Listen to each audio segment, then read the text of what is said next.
2012లో YSR Congress party పెడితే 5 సంవత్సరాలు ఎమ్మెల్యేగా అధికార పార్టీలో ఉండవలసినటువంటి మాకు అవకాశం ఉన్నప్పటికీ కూడా వైఎస్ రాజశేఖర రెడ్డి గారి కుటుంబంపై ఉండే ప్రేమతోటి మా 5 ఏళ్ల పదవీ కాలాన్ని వదులుకొని జగన్మోహన్ రెడ్డి గారిని నమ్మి రావడం జరిగింది.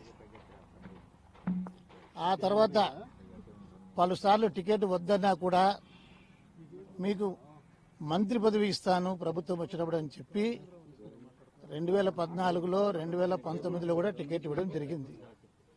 కానీ మంత్రి పదవి ఇవ్వలేదు. అయినా కూడా ఆ కుటుంబం పైన ఉన్నటువంటి గౌరవంతో ఏ రోజు ఏమీ మేము అడగలేదు. ఈరోజు సర్వే పేర్లతోటి మీకు మేము ఏ ఒక ఎమ్మెల్యే కన్నా ఎక్కువ కష్టపడి రాత్రనక పగలనక గడప గడపకు తిరిగిన తర్వాత కూడా ఆయన ఏమి చెప్పితే అది చేస్తాడు. ఏ రోజు ఆయన మాట మీరలేదు. మంచి జరుగున్నా ముఖ్యమంత్రి గారి నుంచే, చెడు జరిగినా ముఖ్యమంత్రి గారి నుంచే. మేము మంచి చేసే అవకాశం మాకు లేదు, చెడు చేసే అవకాశం కూడా మాకు లేదు. అలాంటి పరిస్థితుల్లో కూడా మమ్మల్ని పిలిచి మీకు సర్వే రిపోర్ట్ బాగలేదని, మీకు టికెట్ ఇవ్వడం లేదని చెప్పడము చాలా నాకు బాధాకరంగా ఉంది. అయినా కూడా దీన్ని దిగమింగుకొని ఈరోజు పోతున్నాము. నా సొంత ఊరు కళ్యాణదుర్గం. ఇప్పటి నుంచి ఇక్కడ పోతున్నాము. పార్టీ టికెట్ లేదన్నప్పటికీ కూడా రాయదుర్గం నుంచి కూడా మేము పోటీ చేస్తున్నాము. కళ్యాణదుర్గం నుంచి కూడా నేను పోటీ చేస్తా ఉన్నా.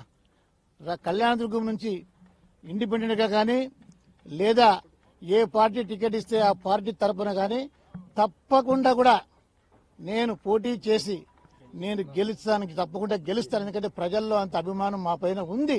కానీ ఏం సర్వేలు ఉన్నాయో దరిద్రం సర్వేలు మాకైతే తెలీదు.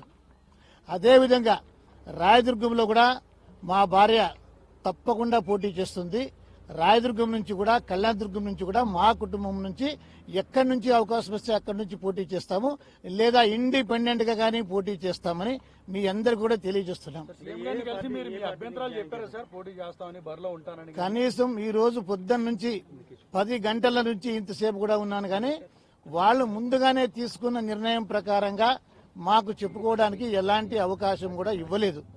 సజ్జల రామకృష్ణారెడ్డి గారు నీకు టికెట్ ఇవ్వట్లేదని చెప్పి మమ్మల్ని పంపించడం జరిగింది.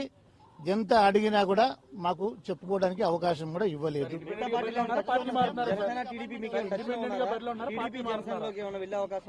ఏ అవకాశం వచ్చినా కూడా దాన్ని సద్వినియోగం చేసుకుంటాము. ఏ అవకాశం లేకపోయినా ఇండిపెండెంట్ గా కానీ కూడా తప్పకుండా పోటీలో అయితే కళ్యాణదుర్గం రాజదుర్గం 2 చోట్ల కూడా ఉండి తీరుతాం. కలవలేదు. సజ్జల రామకృష్ణారెడ్డి గారు వచ్చి చెప్పారు. ఈ విషయాన్ని విని వచ్చేసాను.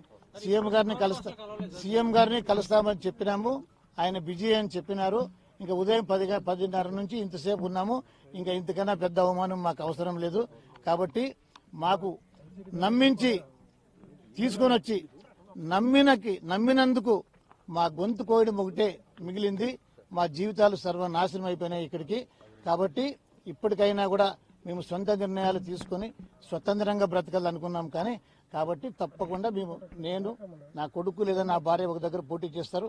నేను కళ్యాణదుర్గం నుంచి ఇండిపెండెంట్ గా తప్పకుండా పోటీ చేస్తాను. ఎక్కడి నుంచి అయినా కూడా సరైన అవకాశం వస్తే కూడా దాన్ని కూడా అందిపుచ్చుకోవడానికి సిద్ధంగా ఉన్నాం. జగన్మోహన్ రెడ్డి మా సర్వస్వం, వైఎస్ఆర్ కుటుంబమే మా సర్వస్వం అనుకుని ఏ ఒక్కరితో కూడా మాట్లాడలేదు. రామచంద్రారెడ్డి అలాంటి వీక్ పర్సన్ కాదు.